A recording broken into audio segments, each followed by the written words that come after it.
Hi guys, welcome back to the channel. Now this afternoon I've come to a local rock mark to do a little bit of wrasse fishing. I'm going to go through my rigs, my baits, my tactics, my location, all that stuff throughout this video. So hopefully throughout you can pick up some tips and some hints so you can come out and try this sort of fishing for yourself. I feel like wrasse fishing is really underrated. For most people, I think they don't like catching them in particular because they're not that great for eating. The faff of trying to debone them and make them edible isn't worth the effort compared to other fish like mackerel, bass, a lot easier. As such, not a lot of people really target them. But for me, I don't really target sea fish for eating. It's a bonus if I can, some mackerel, some bass, some pollock, stuff like that. It's lovely to take home, but I mainly fish for the sport of it. And for me, wrasse, pound for pound, are one of the most hard fighting fish you can catch, especially on light gear. And if you go to the right places, they're also pretty easy to catch. So yeah, I'll be going through all my tactics and bait, and hopefully you can give it a go too and find out for yourself what good sport these fish are. I've arrived nice and early to my mark. I've got about 3 hours to high tide, so by the time I get set up, I'm aiming to fish the final 2 hours of the push, an hour of slack, and then probably call it a day. What I'm going to do now is I'm going to go set up my rods, get my bait, etc. ready, and I'll show you that before I start casting out. I've nice and early to my mark, so by the time I get set up, of slack, and then probably.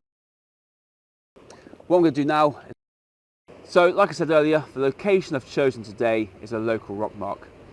I'm not going to give away where it is out of respect for other anglers. If you're local, you can probably guess where I am.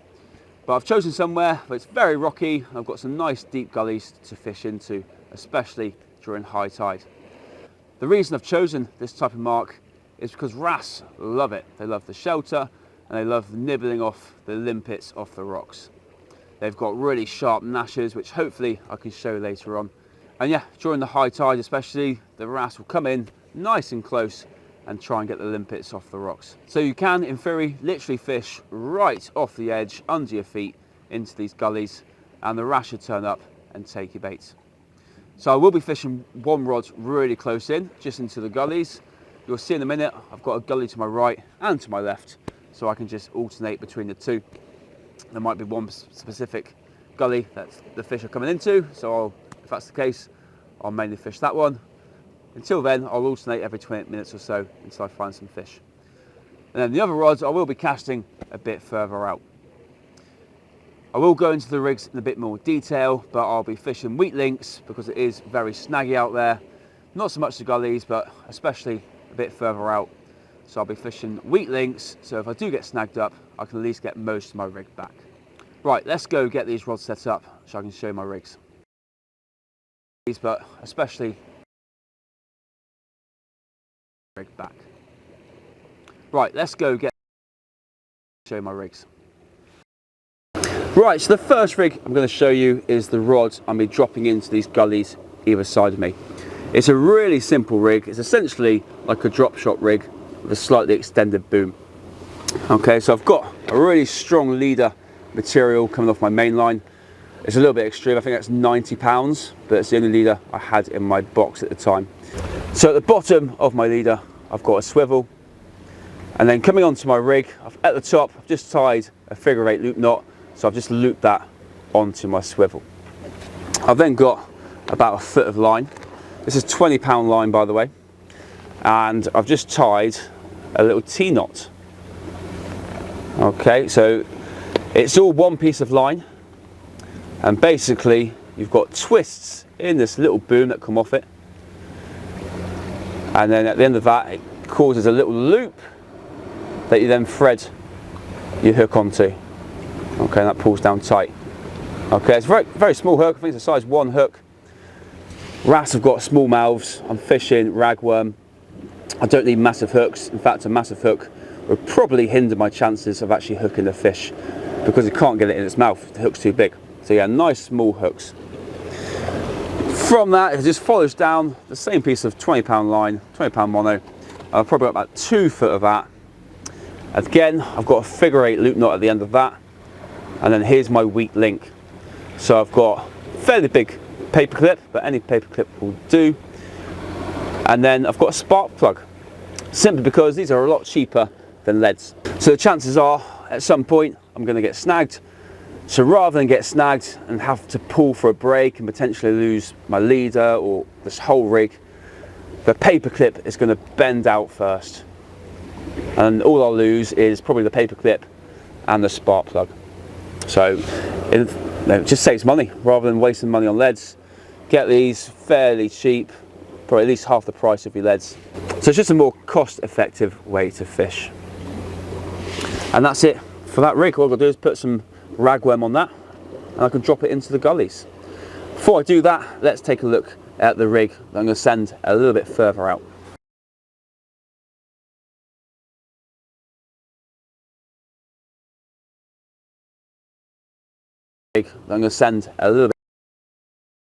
Right, so here's the second rig. This is the rig that's going to go a bit further out.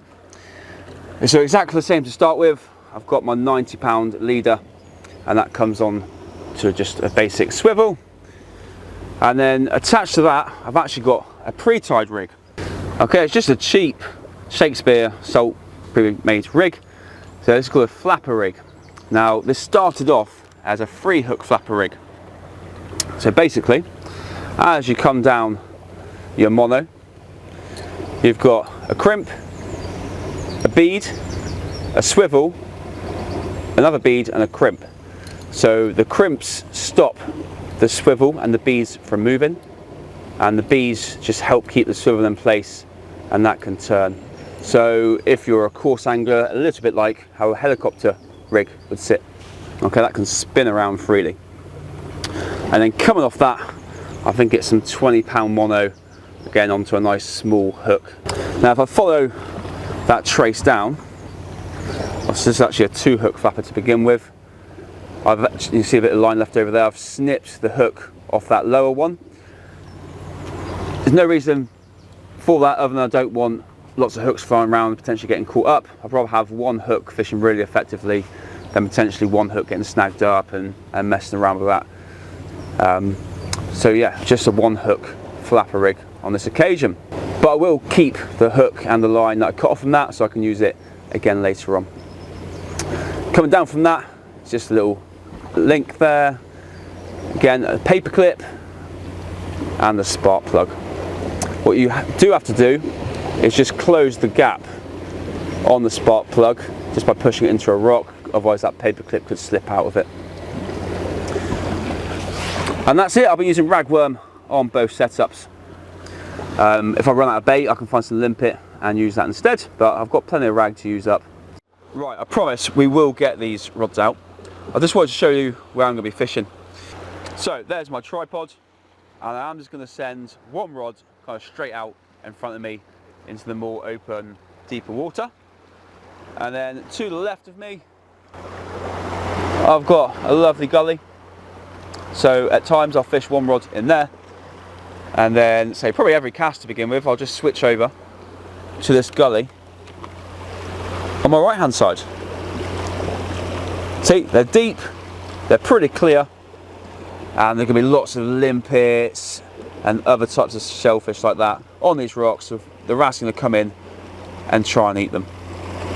It's always a good idea to come down at low tide to begin with if you haven't fished a mark before, so you can see exactly what the bottom is like. Yeah, what a lovely evening.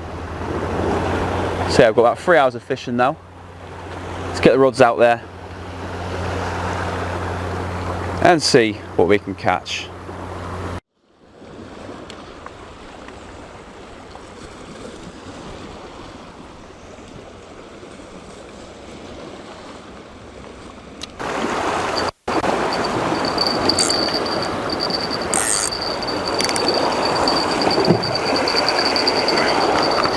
Crafty one, wherever it is.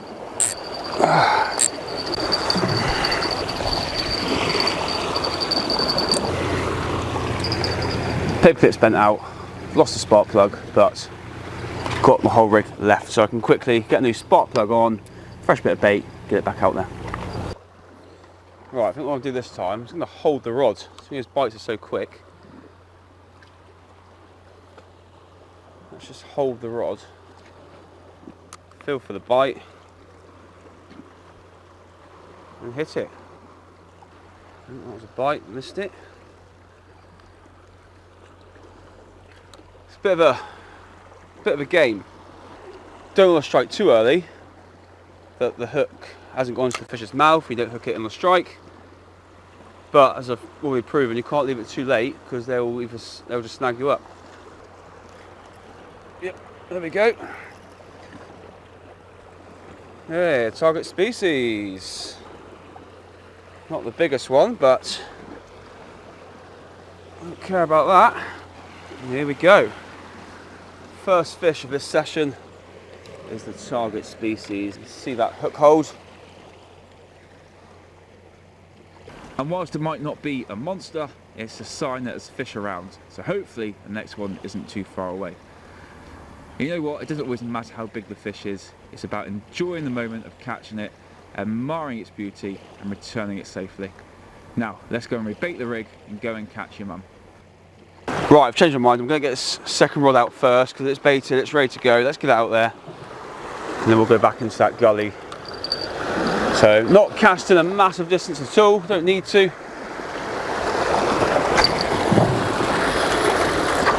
That's lovely. So I just want to fish into the rocks, so really don't need to cast far out at all. Now, if I don't get anything here, then I'll go to the left, to the right, or try a bit further out, but to begin with, that is absolutely perfect. Right, let's get some more ragworm on this gully rod quickly. Any bits of old rag left on the hook, I will just chuck down into the gullies. Get the fish feeding on bits of rag, which will hopefully entice even quicker bites. Lovely. Let's just drop that down there again. There's a little sandy patch I'm just trying to hit. It's just between two bits of kelp beds. So I'm fishing clear, but I'm fishing really close to some weed where the wrasse will be hiding, ready to ambush. There's a bite on the right straight away.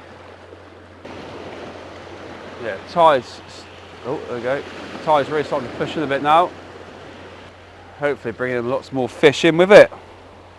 Whilst that left rod is quiet,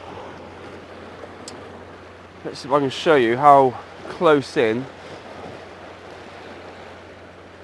you can get these wrasse. And I'll redo that other rod. So I'm literally dropping this right off the ledge, right under my feet. Just going to feel for the bites.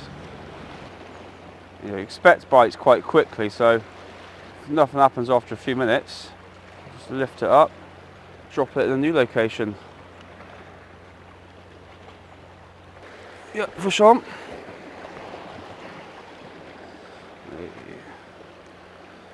It's a little one, but it's fish number 2. So that was just down by my feet. Right, I thought the first fish was a small one. It's even smaller. Fits in the palm of my hand. Bit of a lighter colour. Again, see the spines on top. Beautiful little fish. Bait wasn't in there long. Big tail for the size of the fish. Big rubber lips. Now hopefully I can show you one a lot bigger than this one. Let's click it back. Yeah, 2 fish, both on the gully to my right hand side. Nothing massive. Hopefully the rod at longer range will start having some action soon, and that will be picking up the bigger fish hopefully. So we've got plenty of time, still over 2 hours to high tide, so plenty of time, plenty of rag left. Let's see if we can get some more fish. I'm hungry, I need to get some food. Still over 2 hours to high tide, so plenty of rag left. Let's see if we can get some more. Hungry, I need to get some food.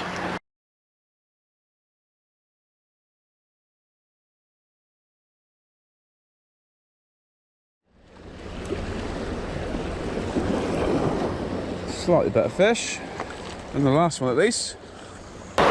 Right, it's time to get my eye in a little bit now. Fish number 3, this time on the left-hand rod. Just cast it out a bit closer in. On the 1-hook flapper rig. And it was in there a couple of minutes and off it went. Couldn't even finish my chicken drumstick. Yeah, beautiful colours. Lighter camera this time. A few darker patches on it. But they are just gnarly looking fish. They're beautiful fish. So I'll also talk about the conditions for this evening, which in my opinion are pretty ideal. So I'm fishing the last 2 hours of the push of the incoming tide, and I'll fish an hour of slack water as well, and then probably call it a day. But weather-wise, it's really good as well. It's pretty overcast. The sun has come out a little bit recently, but it's mainly overcast, so it's not too bright. There's hardly any swell or any waves, any wind pushing in, so from my experience, really good conditions for catching wrasse. If it's really choppy, the waves are crashing into the rocks, they don't tend to sit in these gullies. It's a little bit too uncomfortable for them. Whereas it's evening, so it'd be nice and easy for them to sit in there, picking off the limpets and any bits of bait that come into the area. So when that sun did come out, it did go quiet for 20 minutes. And as soon as the sun went back in, nice and overcast again, I started getting more bites. So it does seem to play quite a crucial part into how many fish you're going to get during the session. So if you can, come down on a nice overcast day, nice calm conditions, on that last bit of the push, and yeah, ragworm, simple rigs, you should be in for a bit of luck. Oh, look, bite on there, line's gone slack. Yeah, bring them in. Come on, come out of there. Yeah. Yeah, there we go, another little one. Lead's come off. So the lead coming off then has meant I've got that fish in. I might have got snagged up and lost that one. Again, lovely hook hole in the corner of the mouth there. Come straight out. There we go, won't show us the big camera, I'll get him straight back. Just a little one again. But lovely, nice little scrap. Beautiful markings. All very similar fish, obviously a lot of kelp down there. And that's why I've got these sort of colorations, so let's get you back in there, mate. So, another fish to the gullies. So, I may as well keep fishing them. Do need a new weight on there though. On that goes.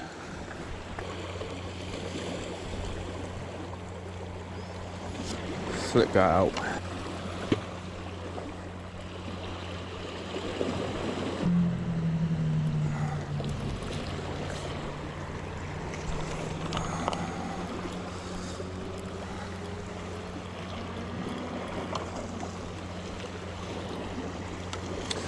So I was actually in a bit of a snag then, but the paper clip held firm enough that the prongs on this grappler lead came off and released the lead without me losing it, so that was ideal. Not sure what I didn't get a bite though, because that bait is untouched. Right, again, just a little underarm flick out.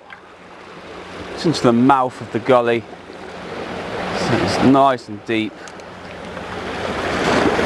Tighten up.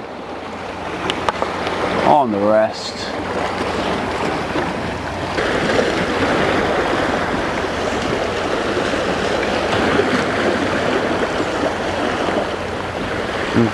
Ooh, yum.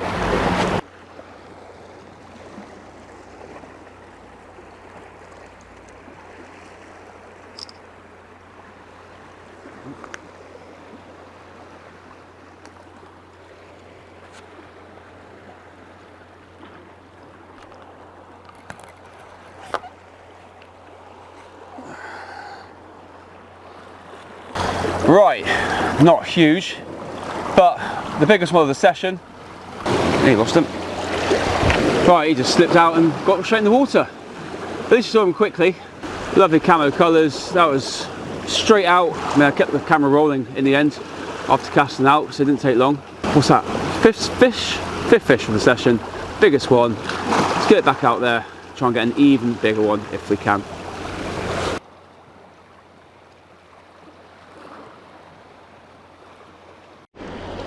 Oh, was just reeling in this rod. I think the fish took it as I lifted it up. Yeah, there is a fish on.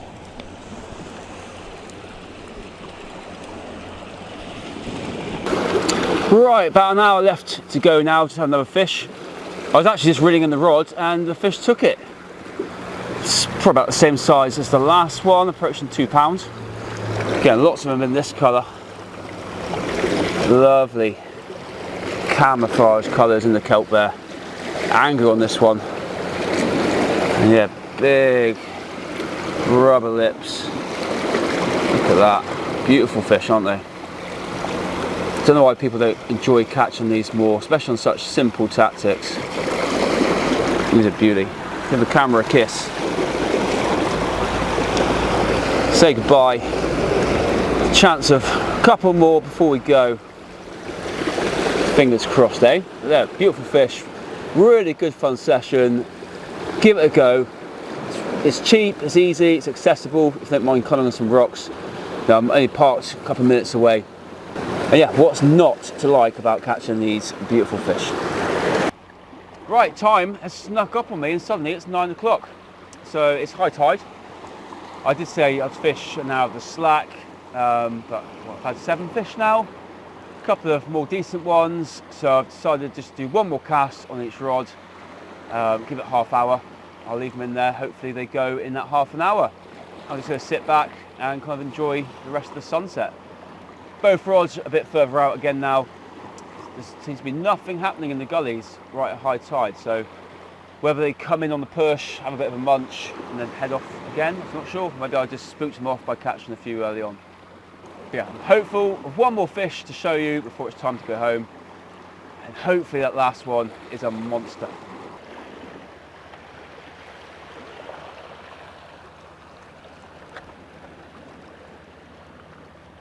Oh, has it come off?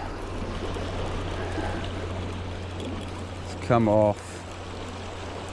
Shame. Oh, I've still got some bait on there, let's get back out.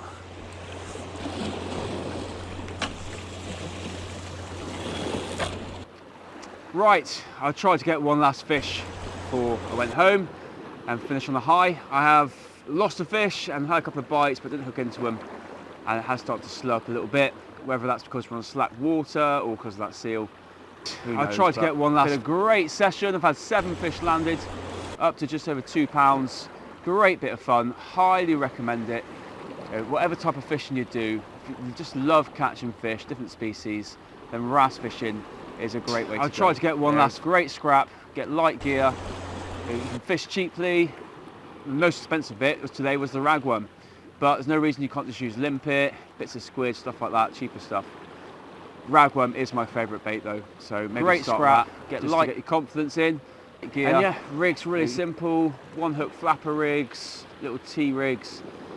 Doesn't have to be complicated, just use small hooks, cast out into gullies. I have caught the bigger fish further out, maybe start with that. You know, just to get some bites, fish the gullies, nice and simple. You need very little gear, very little equipment, very little time. All 7 bites came within a 3-hour period. It's gullies, I have a 2-hour push of the tide really, so yeah, give it a go. Hope you enjoyed this video, hope you can take something away from it, and yeah, check out the other videos as well. But I'm going to call it a day, reel in, go home, and yeah, get ready for work tomorrow. But thank you very much for watching, really hope you enjoyed it, and hopefully I'll catch you guys again soon.